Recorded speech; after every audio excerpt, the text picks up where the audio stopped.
Bueno, estamos de regreso con este Congreso de la Tarde. En esta ocasión vamos a hablar un poquito, Ángel, de lo que tiene que ver con la propuesta dentro de la modificación constitucional que está haciendo el presidente de la República de la reducción de la Cámara de Diputados, bajar de 190 que hay en la actualidad a 137. Estamos hablando de unos 53 menos. 53. O 43 menos. Sí, 53 menos. ¿no? 53 menos. Entonces, eso, según lo que reportan los medios escritos en el día de hoy, específicamente el Listín Diario, sería una reducción anual de unos 1.000 millones de pesos. 1.000 millones de pesos. Esto en busca de alguna manera, mejorar el gasto que tiene el Estado en muchas áreas. Pero este es un debate que se amplía y yo la primera pregunta que me surge en la cabeza es, ¿el presidente habrá pensado en lo que eso le va a generar al interior de su partido? Al interno de su partido. Sí, al interno de su partido, porque si bien es cierto que son muchos diputados, todos los partidos del sistema han estado apostando para que esto se aumente cada día más y de alguna manera seguir colocando gente. Fíjate tú, que hablábamos fuera del aire, que cada uno de los diputados tiene 4 personas que le sirven para atender distintos asuntos en su oficina. Y entonces, de ahí la reducción de los 1.000 millones. Exacto. Entonces eso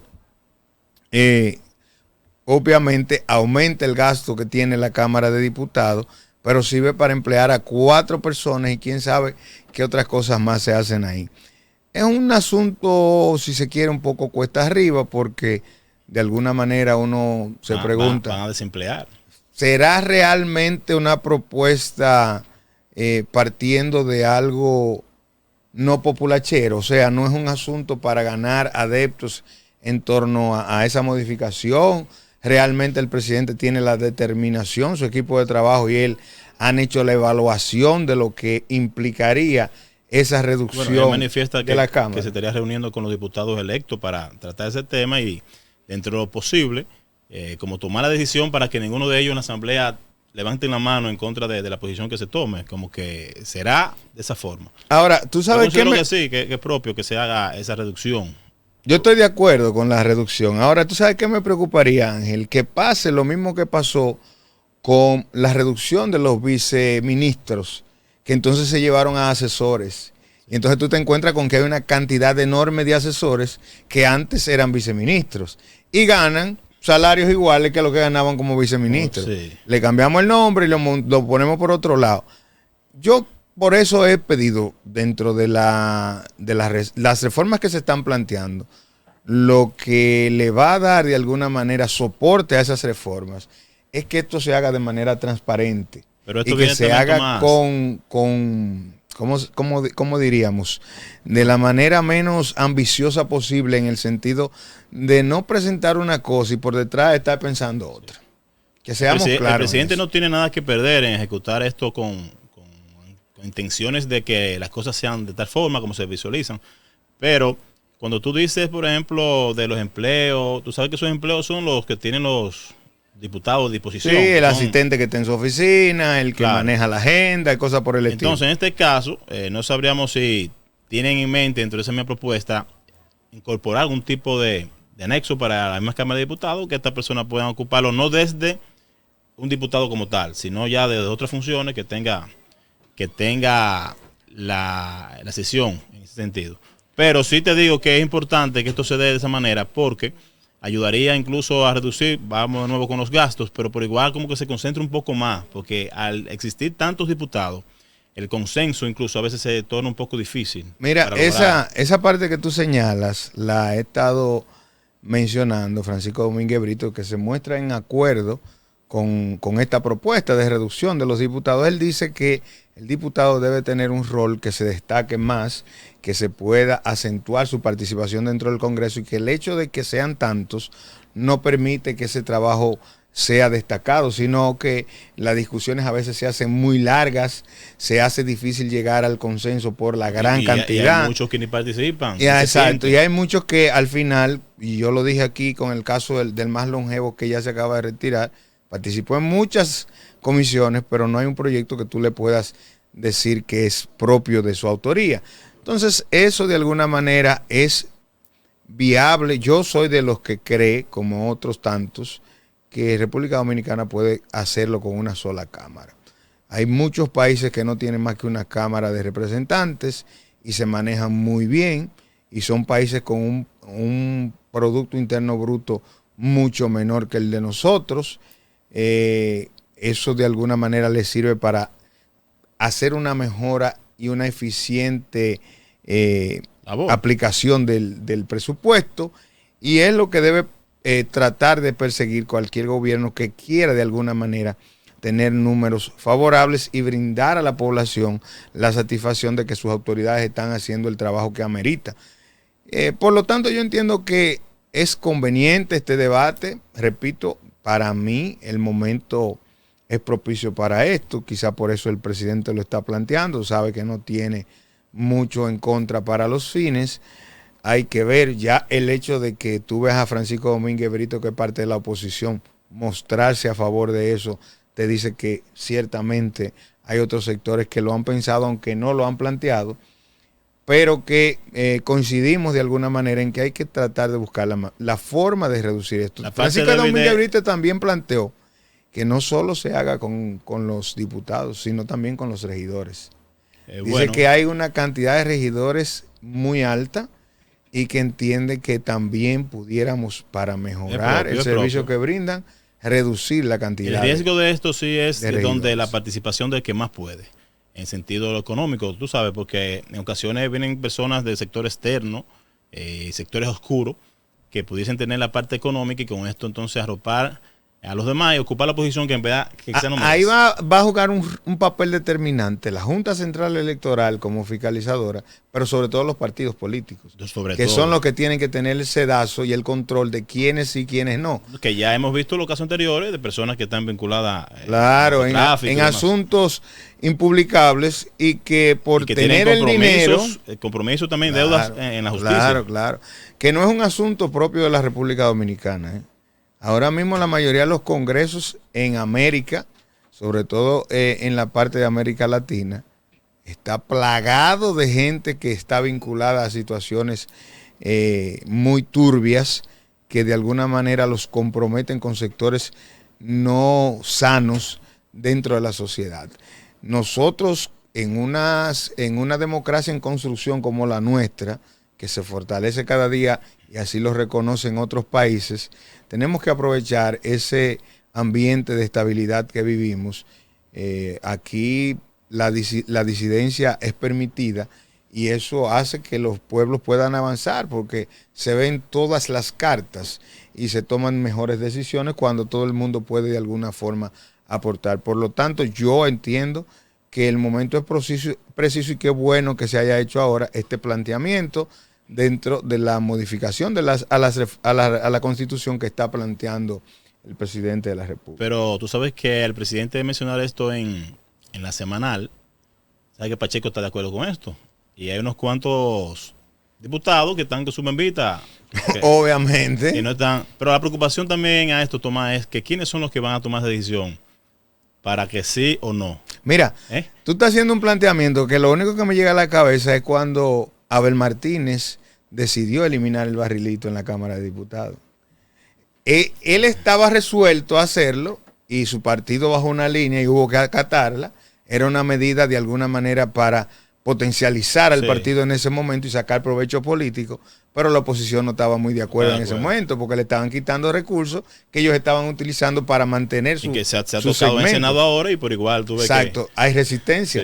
Incluso tú viste cómo la senadora del Distrito Nacional, siendo del PRM, dijo, no, yo no quiero que me entreguen esos fondos y no los recibió. Antonio Tavera por igual, pero la mayoría de los senadores recibieron su dinero. Él dice que lo necesitan. Si no, pregúntale a Victoria Ye, que ahí tiene un lío grandísimo, no ha sabido explicar qué fue lo que él recibió, cómo los repartió ni a quién se los repartió. Entonces, son temas que por eso yo decía al inicio, el presidente tiene que saber muy bien que eso no le vaya a crear una roncha dentro del partido, porque su propio partido ha auspiciado que vayan surgiendo tantos diputados como hay ahora.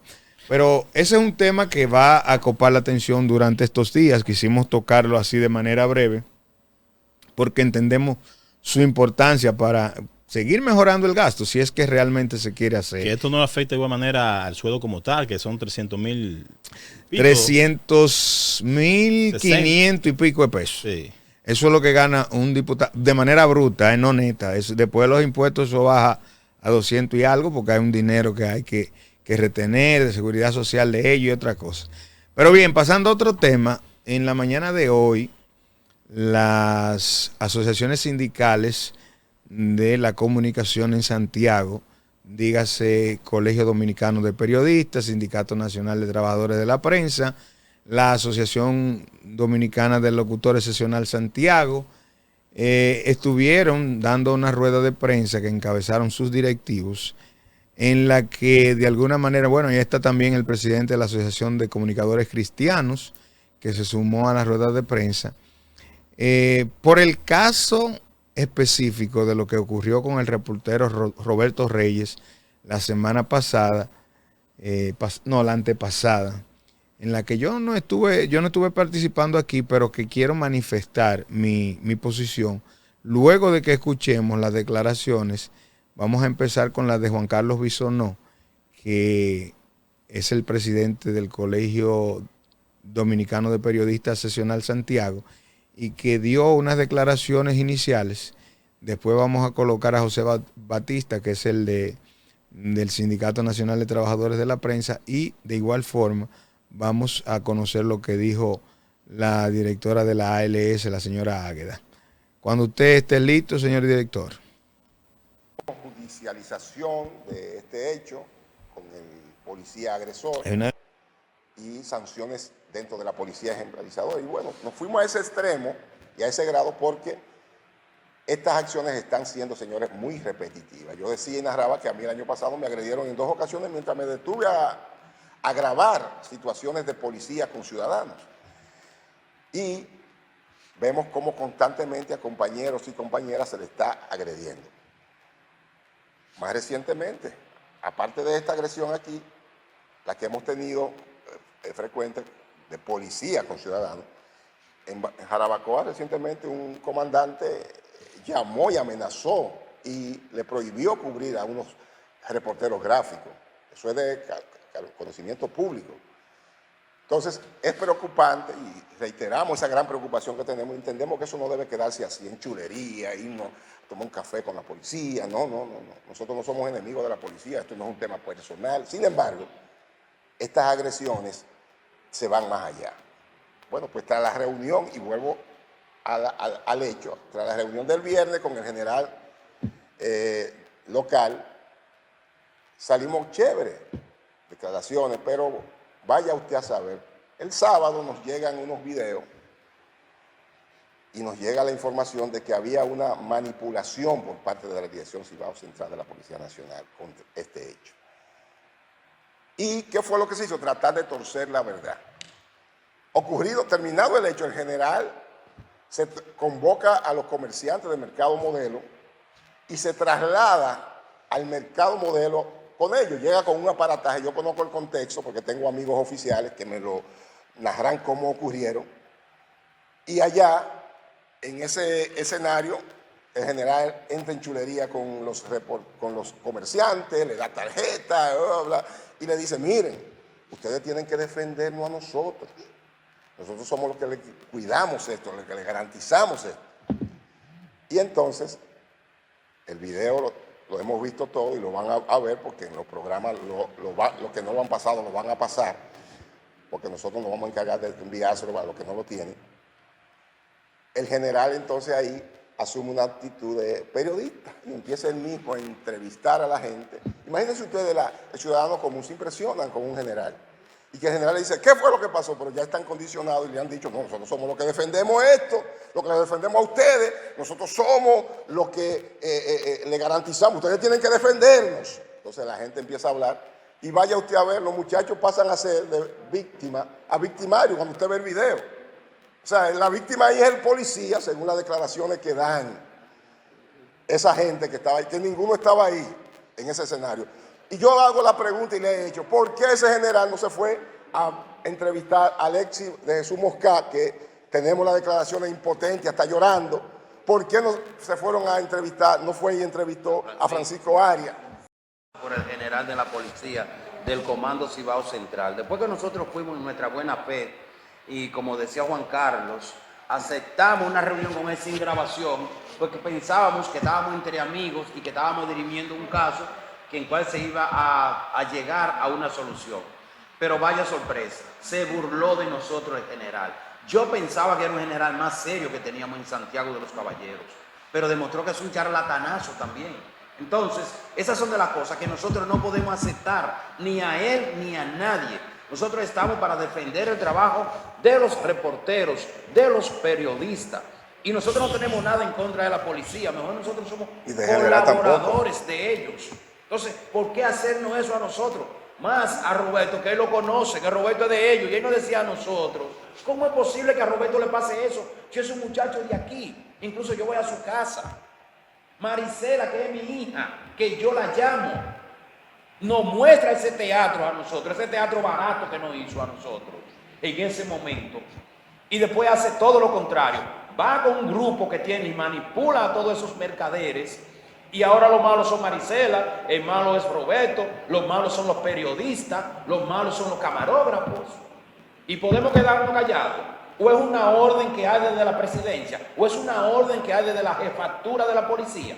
Él nos decía a nosotros lo contrario, que ese no es el accionar de la policía, que ese agente iba a ser castigado ejemplarmente. Y yo espero que Roberto no eche para atrás y que en la justicia, allá en la fiscalía, lo esperen.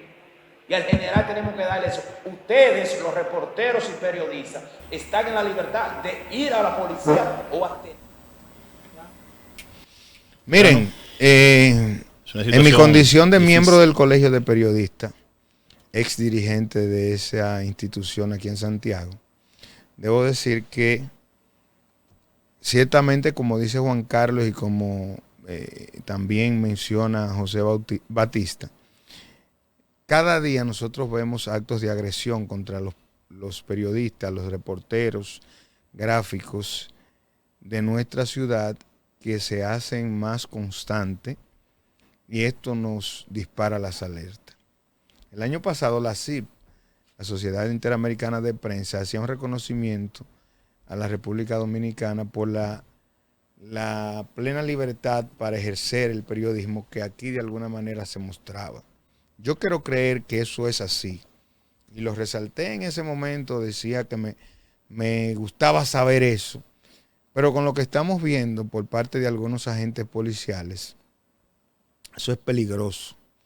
Eso es peligroso, y el hecho de que las autoridades permitan que esas cosas ocurran y no haya de alguna manera una intervención, más peligroso aún. Cuando yo leía la nota de prensa y veía luego los videos donde decían que incluso el jefe, el director de la policía aquí en Santiago, estaba de alguna manera reuniéndose hasta con propietarios de negocios en el mercado modelo de Santiago para que atestiguaran de alguna manera en contra de Roberto Reyes en caso de que fuera necesario, y que dijeran que fueron los miembros de la prensa los que cometieron el hecho. Cuando vi a José que dijo que él decidió que se reunieran a puertas cerradas, como a discreción, ¿Fue el Comando Central? Sí. Dijo eso. Dijo eso. Eso también me preocupó. ¿Por qué me preocupó? Porque son prácticas que uno entiende han sido superadas dentro de esta sociedad. Son prácticas muy de regímenes dictatoriales sin ninguna visión de lo que es la democracia y el ejercicio del periodismo, de la comunicación. Lo único que hacían esos miembros de la prensa ahí era tratar de recabar información para servirla a la población a través de los medios para los que trabajan. Era lo único, porque un comunicador, un periodista, un reportero tiene una tarea en específico: ir, ver, contar. Eso es todo. Si no hay nada que ocultar, no tiene por qué haber represión. Son más que evidentes las imágenes donde ese policía empuja al A periodista. eso me voy a referir, porque Roberto tuvo esa también acción por el hecho que estaba defendiendo este caso a Marisela de la Cruz. Porque Él ni siquiera levantó la mano, él como que le dijo, espérate, pero no así, sí, no. sí. Y entonces ahí vino la agresión. Miren cómo mosquea, llora ante la cámara cuando le toca hablar, porque Sí. dice, yo no puedo Indignado, creer que le den indignado. una galleta a una mujer. Entonces yo creo, señor director de la policía regional de la policía de aquí de Santiago, no recuerdo ahora su nombre completo, Ángel, si tú me puedes ayudar en esa parte, que usted, el mejor favor que usted le hace a la institución, a su agente, que es parte de su equipo, es hacerse a un lado y que la justicia sea la que tome las evidencias que tiene para presentar los representantes de la parte de la comunicación y ustedes hacer su rol por otro lado, colocando si es necesario un abogado, el equipo. Ustedes tienen muchísima gente ahí que son abogados para que defiendan a su agente. Y por otro lado, atención Farideh Raful, atención miembros de la Comisión Reformadora de la Policía, comenzar a hacerle entender a los policías que el hecho de que ellos puedan tener un arma en el cinto y que puedan usar uniforme, no los hace dueños y señores de todo lugar y de todo momento. Y que intervenir en el trabajo de los periodistas, de los reporteros, no es parte de un gobierno democrático. Y que ese mal mensaje de hoy solamente se aliviana un poco si dejamos que sea la justicia la que determine si hubo o no una violación de derechos en este caso. Eso es lo que hay que hacer aquí. Ahora, eso es si estamos viviendo en un sistema democrático. Si estamos viviendo en una dictadura disfrazada, entonces vamos a permitir que eso pase y que obviamente, si lo dejamos pasar, sigan pasando otros casos, porque sencillamente estamos en una dictadura. Es lo que yo puedo interpretar. Ahora, repito, si es como yo creo que estamos en una democracia, lo que corresponde es que ese caso se lleve a la justicia, se haga lo que se tenga que hacer, se hagan las investigaciones del lugar y se determine si hubo o no un fallo por parte de la gente. Lo que hay que aprovechar ahora, en esta ocasión, que apenas empiezan este tipo de acciones, diríamos, para que no se agraven más adelante. Porque, para que no se convierta en una costumbre. Por supuesto, porque si esto fue una acción, diríamos, de esa magnitud, que no fue tan agresiva, diríamos, en el aspecto de que se haga unificado con más cuerpo castrense, que fue una sola persona en este momento, bueno, pues es bueno que se asuma todo el peso de la ley y que no se evitan. Y el general, por ejemplo, que dice, se manifiesta en este caso como que ha intervenido para que no sea sometido y demás, porque recuerda que Reyes también en un momento iba a tener un diálogo con él, pero él también expuso como que si no hubiera sido por fulano le daba otra galleta, algo se manifestó. Entonces esto fue lo que llevó a Reyes en sí como realizar este tipo de querella contra esta persona, este militar, para que sea todo el peso de la ley que la tenga encima, porque de verdad no podemos seguir en esto y hay que aprovechar, como tú mencionabas, Farideh, que viene con Moscova nueva, ojalá que asuma esto con mucha responsabilidad, como dice Tomás, tomando en cuenta la parte de los derechos humanos, de la ciudadanía, ¿verdad? Los derechos de la ciudadanía como tal, para que entonces ejecute con acción y podamos tener un cuerpo castrense, ¿verdad?, que represente a la comunidad, que la cuide y que acate las leyes como son, de ambas partes, porque también sabemos que hay parte de la ciudadanía que actúa quizás con... Sí, que no respeta. Y cuando se haya que tener, y cuando tengamos que señalar eso, lo vamos a hacer. Lo vamos a hacer. Ahora, en este caso, tenemos que señalar que la gente, obviamente, violentó. No, las muestras están ahí. El derecho que tiene el reportero de estar en el lugar de los hechos. Los videos están y ahí. Que solamente andaban buscando esas damas. La información. Lo que ya hacen, la información para servirle a quienes la siguen y a quienes consumen su trabajo. Que día a día están en eso, que son tanto favorables como para el sector de la policía, en este caso como en la ciudadanía como tal, que es un asunto de que incluso si ese militar en ese momento hubiese estado haciendo su trabajo bien hecho, es posible que también estuviésemos resaltándolo por el hecho, mira que tú hablas del caso del general bombero. De Moscá. Una actitud que se sintió impotente a ver esta acción, cosas que en tantos años en su vida que dice él que tiene en este oficio, nunca había visto algo parecido a esto. Así que Juan Bautista Jiménez Reynoso, a usted le toca de alguna manera asumir la posición de un mediador en este caso, como director regional de la policía. y colocarse al margen de la situación y permitir que Procuraduría haga su proceso y que si hay que ir a la justicia, se vaya a la justicia. Y usted sabe lo que va a hacer, que usted va a mandar un mensaje a sus colaboradores de que aquí no hay una vaca sagrada y de que ustedes son una institución que cada día se apega más a las leyes. Pero si usted hace lo contrario, usted le va a decir, vayan, hagan lo que ustedes entiendan. Y eso se va a convertir en una epidemia. Así que en total desacuerdo si ciertamente usted ha tomado esa actitud de querer de alguna manera amedrentar a las personas que pudieran estar en un juicio o no ha querido entender cuál es su rol en esta coyuntura. Y a usted, presidente de la República, el único que está en tela de juicio en todo esto es su gobierno, porque ellos son todos subalternos suyos, empezando por el director de la Policía Regional. Y lo que manda en esta ocasión es que ese director mañana esté en el despacho de usted diciéndole si ciertamente eso ocurrió o no ocurrió. Y en caso de haber ocurrido, decirle quién le dio esas órdenes, porque así no se dirige un gobierno democrático. Vámonos a la pausa y regresamos con más de este Congreso de la Tarde.